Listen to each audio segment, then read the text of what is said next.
I was caught red-handed by my brother, sneaking home after clubbing late at night, and a small box accidentally fell out of my pocket. Flustered, I stammered. "It's gum." His face was dark enough to kill. "Since when does gum come in size XL? Quite the appetite you've got there, huh?" Feeling guilty but defiant, I retorted, "None of your business. I'm an adult." Later, he pinned me beneath him, his expression grim and his gaze dangerous. "So you're an adult now, right? From now on, for every time you talk back during the day, I'm going to pay you back double at night." I sneaked through the front door, barely breathing, trying to ghost my way into my room after a night of clubbing. Living room was pitch black. Score, I thought. Safe. My hand hovered over the light switch. "You're back," a deep, gravelly voice rumbled from the darkness. My hand spasmed. "Shit. I'm dead meat, Jax. Why are you sitting in the dark?" I clasped my hands together trying to look innocent. Lamp clicked on. Jax was sprawled on the leather sofa, giving me a stare that could peel paint off the walls. "What time did I tell you to be home?" 9. "And what time is it now?" 9 plus 180 minutes. He stood up slowly, his eyes flashing with a predatory glint. "Lily, I think you're begging for a beating. Jax picked me out of a dumpster when I was a kid. He raised me, I was a magnet for trouble. And he was the enforcer who usually dealt with it. Based on 20 years of experience dealing with Jax. When he went full psycho mode, I had two options, get my ass tanned or surrender immediately." Reading the room, I dropped to my knees and hugged his thigh. "Jax, bro. Jackie Poo." I gave him my best puppy dog eyes. "I messed up. Okay. Won't happen again." Roxy was having a meltdown. I had to comfort her. Jack scoffed, trying to shake me off. "Cut the crap." I clung to his long, muscular leg, rubbing my cheek against his jeans. "God, your legs are so long. You're literally the hottest guy on the planet." Fact, flattery, and acting like a bratty kitten was Jax's kryptonite. His expression softened, though he still looked like he wanted to strangle me. A college student hanging out in dive bars and clubs. You know the kind of degenerates in there. Do you know what they do to you? He was tough to crack. Tonight, I upped the dosage. I climbed off the floor and boldly straddled his lap, hooking my arms around his neck. Who doesn't know I'm Jack's sister? What kind of suicidal idiot would dare touch me? I pecked the air near his jaw. "Don't be mad, big guy." "Mwah." He frowned, using his thumb to wipe a smudge of lipstick off his cheek. "Is this a new shade?" "Yeah. Do you like it?" He stared at the tissue with disgust. "You look like you ate a dead rat." Then he squinted at my eyes. "And why the hell do you have glitter in your eye?" "Boogers?" I almost choked. "It's called highlighter." I blinked rapidly, trying to hypnotize him with my innocent doe look. "I spent an hour on this cat eye look. It's hot, right? You look like a raccoon that got into a meth lab." He deadpanned. I smiled through gritted teeth. "Whatever. What does an old straight man know about fashion?" Then his gaze dropped to my skirt. Or lack thereof. The vein in his forehead popped. "What exactly are you wearing?" "It's a pleated tennis skirt," whispered. Looks like fucking lingerie to me. One wrong move and your ass is hanging out for the world to see. I'm wearing safety shorts underneath.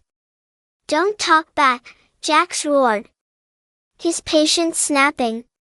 I shrank back, instantly submissive. Sorry, Jax. You go out dressed like a hooker again. I'll break your damn legs. He wasn't joking. I won't do it again.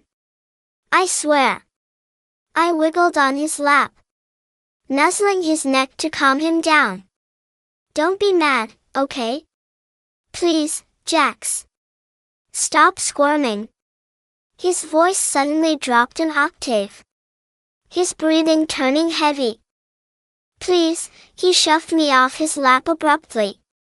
I stood there confused. What's wrong? He took a deep breath, his voice raspy and dangerous. Get your ass to bed now. Yes, sir. I didn't care why he was acting weird. I just knew I dodged a bullet. I practically skipped to my room. But as I took a step, clack, a small, colorful box fell out of my pocket and skittered across the floor. The bold letters X, X, XL stared up at us. Magnum. My heart stopped. Jack snatched it up before I could move. What is this? His voice was lethal. I snatched it back, panic rising. Gum. It's gum. He let out a cold, humorless laugh. Ultra thin, lubricated gum in size X, X, XL. His face was a storm cloud ready to unleash hell. You eating good lately, Lily? My knees went weak. Jax. Listen to my lie. I mean, let me explain. His large hand grabbed the back of my neck, forcing me to look him in the eye. His grip was tight, bordering on painful. Lily, I sent you to college to get a degree, not to learn how to open your legs.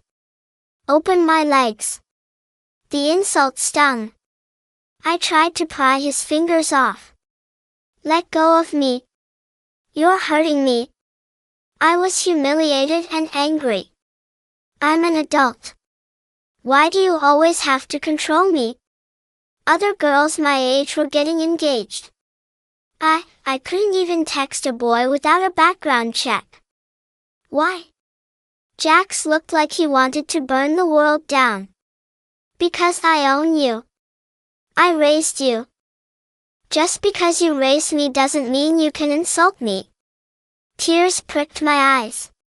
I haven't been sleeping around.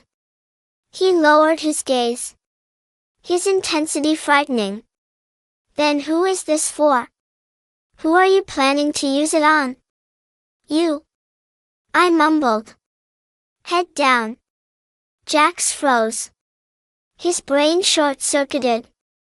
I realized how that sounded. No, I mean, it's just for you to use. It was Roxy. Her dad, a degenerate gambler, sold her off to clear a $20,000 debt to Damon, a high roller in the city. She said Damon was an absolute animal in bed lately, and her back was breaking. She threw the condoms out because, in her words, no sugar daddy knocks up his pet. But magnums are expensive. We grew up poor. We don't waste money. So she shoved them in my pocket. Give them to your bro. He looks like he packs heat. That's exactly what happened. I confessed. Jax held the little box, a smirk slowly curling his lips. So you think that fits? I felt his gaze raking over me. My face burned.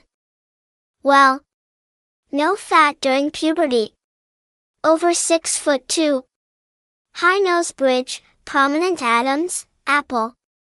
Long fingers, lean muscle mass. I recited the checklist. You fit the criteria. Criteria for what? For having a big. I forced the words out. Who told you that? The internet and Cosmopolitan and Roxy. She's got experience, he said. It's accurate. Lily. You spend your day reading trash online. He frowned. I giggled nervously. So Jax, is it true? Jax's eyes darkened. He stepped closer, crowding my space. Why don't you get a ruler and measure it yourself? Really? My eyes widened. He scoffed, his face instantly hardening. Yeah, really? Come here so I can break those legs of yours. You're getting bold, brat. The day Vice Squad picks you up. Don't call me. I'm not bailing you out. Abort mission. I ran for my life. 8 A.M. Campus Lecture Hall. The air buzzed with gossip. Did you hear? Some girl from the foreign language department jumped off a building? Loan sharks. Yeah. Landed right in the planter box. Instant death. I nudged Roxy, who was face planted on her desk. More drama. She yawned, stretching like a cat. Who knows, someone dies every year at this place. She looked like hell. Dark circles under her eyes. Hair messy. Damn girl. Another all-nighter, Roxy snapped, grinding her teeth. Damon is a monster. I swear he's not human. I casually reminded her. Who was it that said I've never eaten so good? And I'm treating him like a free top-tier gigolo. I was young and naive, she groaned. The man looks cold and stoic in a suit. But once the pants come off, he's like a starving wolf. It's like he's never seen a woman before. Pounding away until 3 a.m. and I still have an 8 a.m. class. This is torture. And the bastard didn't even give me cab fare.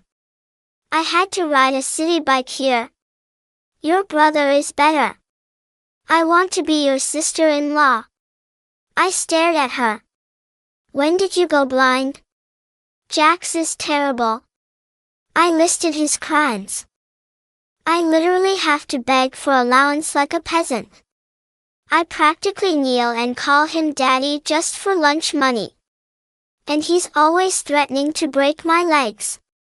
Think it's easy being me? That's just how he flirts with you. Roxy rolled her eyes. My dad said Jax is ruthless in the streets. Cold-blooded, but with you, you're his only soft spot. She wasn't wrong. Jax played dad and mom my whole life.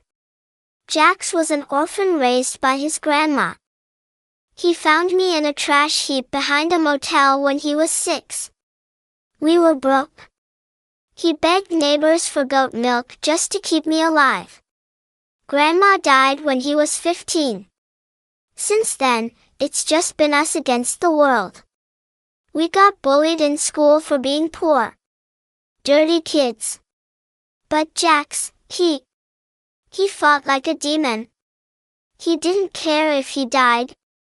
So nobody messed with him. Eventually he dropped out of college to run with a local gang. People said he'd end up in prison or dead.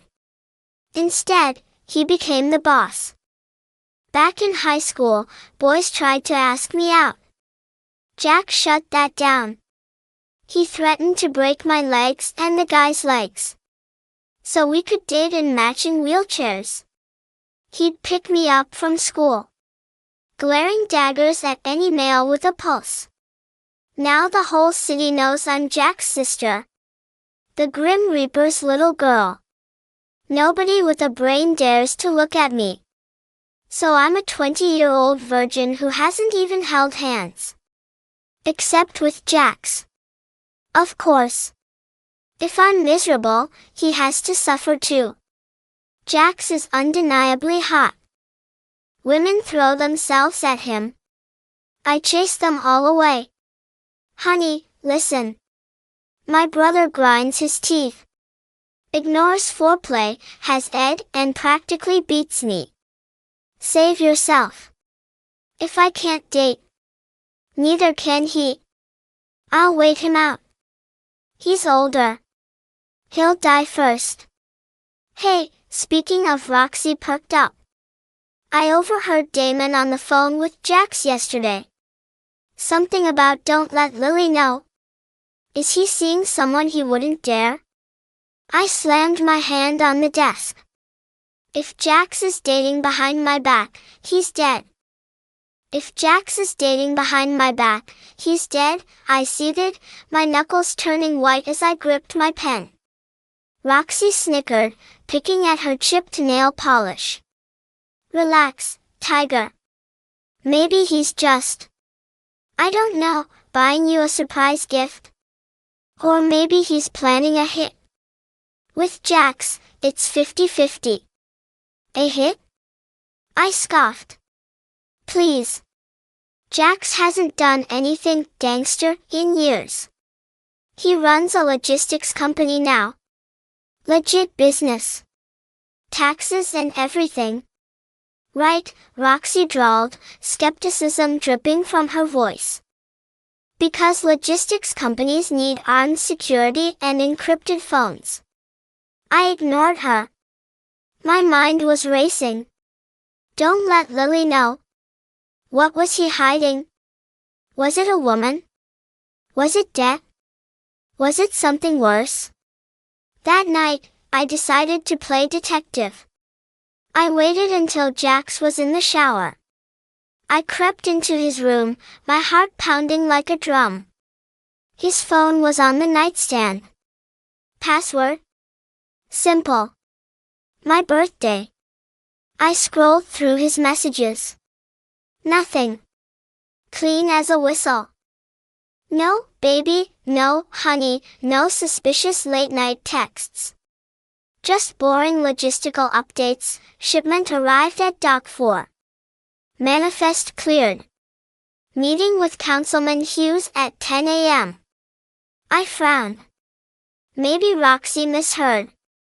Then, a notification popped up from a hidden app. A black icon with no name. Damon, the auction is set for Friday. The girl is prepped. Make sure Lily stays home. My blood ran cold. The girl. Auction. What the hell was Jax involved in? Was he trafficking? No. Jax would never. He found me in a dumpster. He saved strays. He had a code. Unless the code had changed. I heard the shower turn off. I scrambled to put the phone back exactly as I found it and sprinted to my room, diving under the covers just as his door opened. Chapter 2, The Stalking. For the next 3 days, I was a ghost. I watched him. I studied him. Jax was tense. He barely ate. He came home late, smelling of cigar smoke and something metallic, like old pennies. Blood? No, rust. Maybe. On Friday, he laid down the law. I have a business dinner tonight, he said, adjusting his tie in the mirror. He looked devastatingly handsome in a black suit, but his eyes were hard. Do not leave this house. Do not open the door for anyone. I mean it, Lily. Why? I asked, trying to keep my voice steady. Is it dangerous? It's boring, he lied smoothly. But the city is restless tonight. Just stay put. Watch Netflix. Order pizza. My treat. He tossed a $50 bill on the counter and kissed my forehead. His lips lingered for a second too long, warm and firm against my skin. Be good, trouble. The moment his car pulled out of the driveway, I was moving. I threw on a black hoodie, leggings, and sneakers. I grabbed a can of pepper spray and Roxy's spare key card for the subway. I hailed a cab a block away. Follow that black SUV. The driver looked at me in the rearview mirror. Kid, this isn't a movie. I'm not running red lights. Just drive. We trailed Jax to the docks. The industrial district. It was a maze of shipping containers and shadowy warehouses. Not exactly a venue for a business dinner. He parked in front of Warehouse 13. Two massive guys stood guard. They nodded at him as he entered. I waited until the coast was clear, then crept around the back. I found a rusted fire escape ladder and shimmied up to a broken window on the second floor. Looking down, my stomach churned. It wasn't a dinner. It was a gathering of the city's worst nightmares. Gang leaders, corrupt politicians, shady businessmen. Damon was there, looking slick and predatory in a white suit. And in the center of the room, under a spotlight, was a cage. Inside the cage was a girl. She looked about my age. Blonde, terrified, wearing a torn dress. Gentlemen, Damon announced, his voice echoing in the cavernous space. Tonight's main event. Fresh from the countryside. No family. No history. Starting bid at 50,000. I clamped a hand over my mouth to stifle a scream. Jax. Where was Jax? I scanned the crowd. He was standing in the shadows, arms crossed, his face unreadable. He wasn't bidding. He was watching. 70,000, shouted a fat man with a cigar. 80, yelled another. 100,000, a calm voice cut through the noise. It was Jax. Damon grinned. 100,000 to the Reaper. Going once. 150, the fat man countered. 200, Jax said, stepping into the light.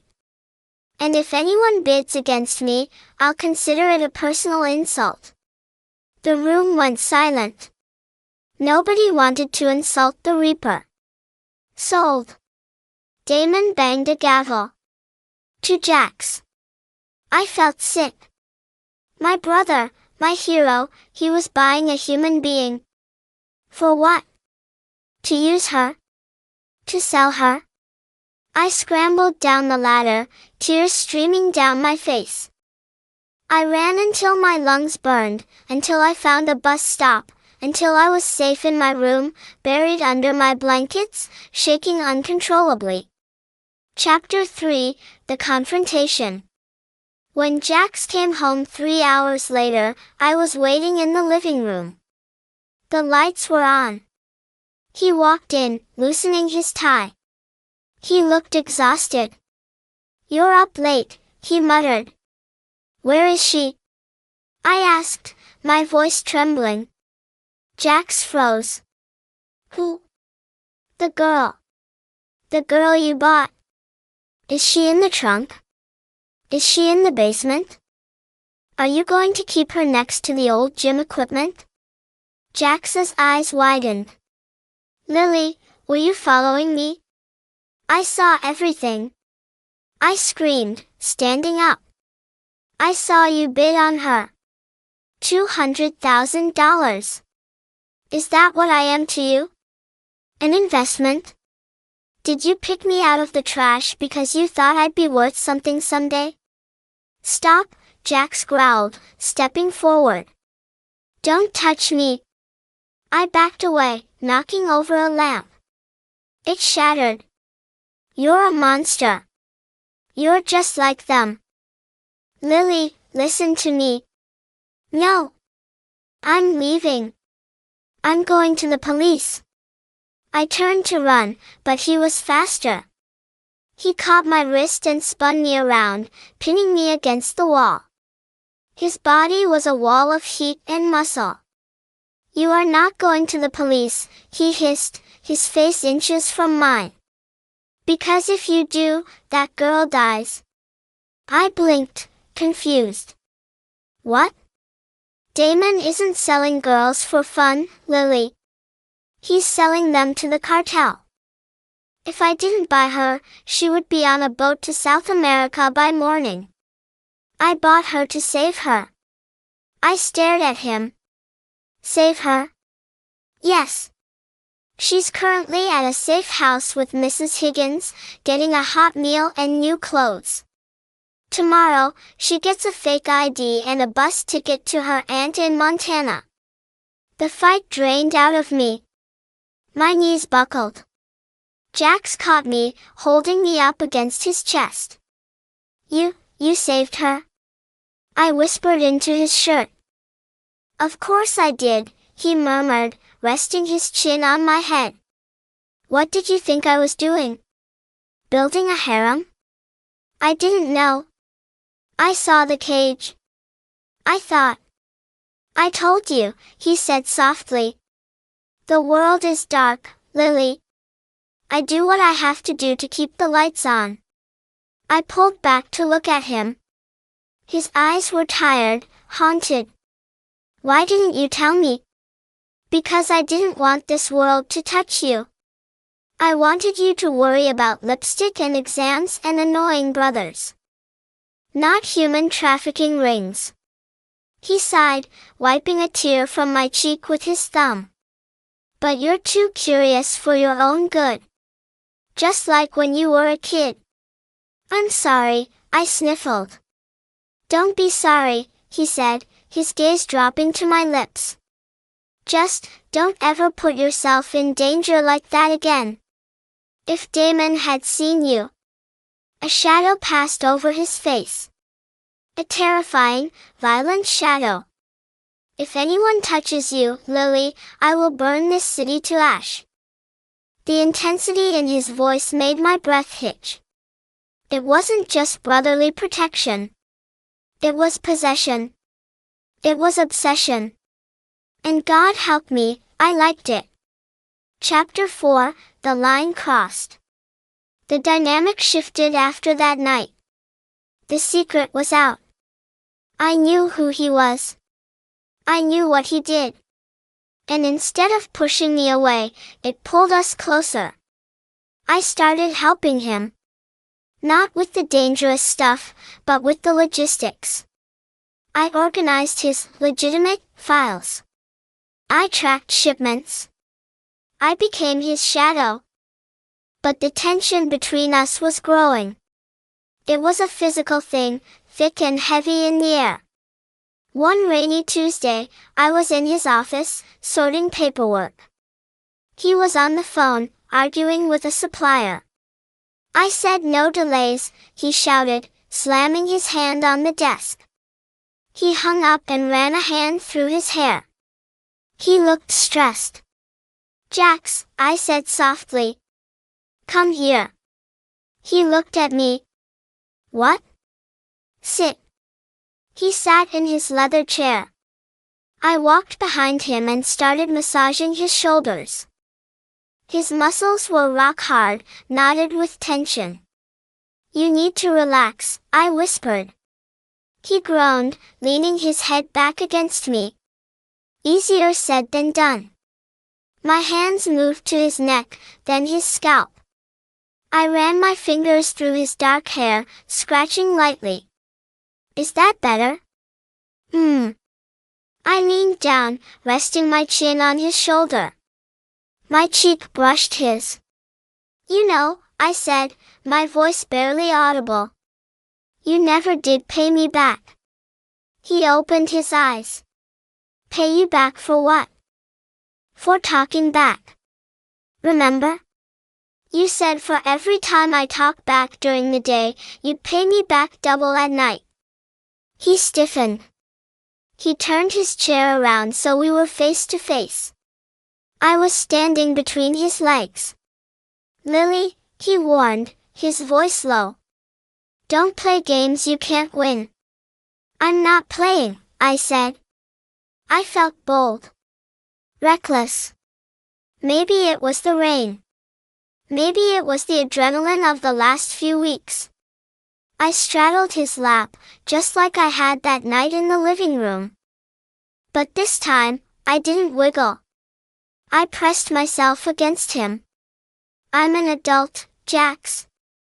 You said it yourself. Stop treating me like a kid." He stared at me, his pupils blown wide. He gripped my hips, his fingers digging in. "You're my sister," he rasped. "My responsibility." "I'm not your blood," I countered. "You found me in a dumpster. We're nothing. We're just two people who survived." I leaned in and kissed him. It was tentative at first. A question. Then he groaned, a low, guttural sound, and his resolve shattered. He kissed me back. Hard. Possessive. It wasn't a gentle kiss. It was a claiming. He devoured me, his tongue sweeping into my mouth, his hands roaming over my body, memorizing every curve. "Jax," I gasped, pulling back for air. "Too late," he growled against my neck. "You started this. Now you deal with the consequences." He swept everything off his desk, papers, laptop, lamp, with one arm. Crash. He lifted me up and set me on the mahogany surface. "I warned you," he whispered, stepping between my legs. "I told you I'm a monster." "Then eat me," I challenged. And he did. Chapter 5, The War. Our secret affair was explosive. It was passionate, forbidden, and addictive. We couldn't keep our hands off each other. But the outside world doesn't pause for romance. Damon wasn't happy about losing the girl. He suspected Jax. Tensions were rising in the underworld. One night, I came home from class to find the front door open. "Jax?" I walked in. The living room was trashed. Furniture overturned. Glass everywhere. "Jax!" I ran to the kitchen. He was there. Sitting on the floor, leaning against the cabinets. He was bleeding. A lot.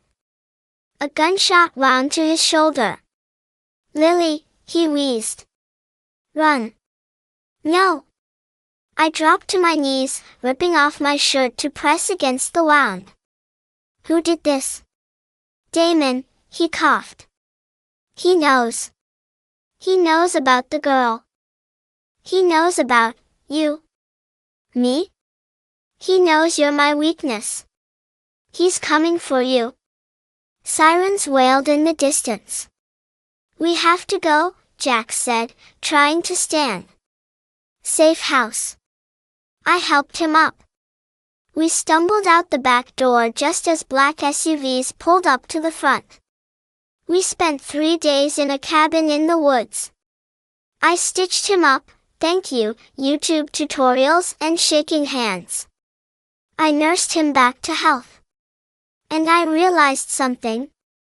I wasn't just the girl he saved. I was the girl who could save him. "We need to end this," I told him on the 4th night, while he checked his gun. "I'm going to kill him," Jax said simply. "No. That's what he expects. He has an army. You're one man. I'm the Reaper. You're injured. And you're emotional." I took the gun from his hand. "We need a plan. A trap." Chapter 6, The Trap. We contacted Roxy. She was terrified but loyal. "You want me to tell Damon what?" she squeaked over the burner phone. "Tell him Jax is dead," I said. Tell him he died from his wounds. And that I'm alone at the cabin, waiting for someone to pick me up. He'll come for you, Roxy whispered. Exactly. The night was dark. The cabin was silent. I sat in the middle of the living room, a single candle burning. Damon kicked the door open. He strode in, flanked by 3 goons. Well, he sneered. The grieving widow. Or sister. Whatever you two were. He walked over to me, grabbing my chin. You're prettier than the last one. Maybe I'll keep you for myself. Where's Jax?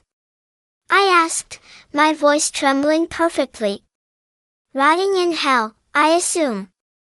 He laughed. Wrong, a voice said from the shadows. Jax stepped out from the hallway. He wasn't injured anymore. He was armed. And he was pissed. You brought friends, Jax said, raising an assault rifle. Good. I hate reloading. The shootout lasted 30 seconds. When the smoke cleared, Damon was the only one left standing. Well, kneeling. Jax had shot him in both kneecaps. Please, Damon begged, blood pooling around him. I'll give you anything. Money. Territory. Jax looked at me. What do you think, Lily? Should we take the deal? I looked at Damon. The man who sold girls. The man who hurt my brother. I walked over to him. I pulled out the small, colorful box from my pocket, the one that started all this trouble. Chew on this, I said, tossing the box of extra-large condoms at him. Jax smirked. He raised his gun. Bang! Chapter 7, The Aftermath. We burned the cabin. We disappeared for a month. When we returned to the city, the landscape had changed. Damon's organization had crumbled without leadership. Jax stepped into the void, not as a tyrant, but as a ghost. He dismantled the trafficking rings. He set new rules. No women. No kids. We sat on the roof of his new penthouse, overlooking the city lights. So, I said, leaning against his shoulder. Are you still going to break my legs if I go clubbing? Jax laughed, wrapping an arm around me. Depends. Are you wearing safety shorts? Maybe. He kissed me. Softly this time. A promise. Your trouble, Lily. I know. But I'm your trouble. Yeah, he said, pulling me closer. You are. And for the first time in my life, I didn't feel like a stray. I didn't feel like a burden. I felt like a queen. And the Reaper? He was just my Jax. The end.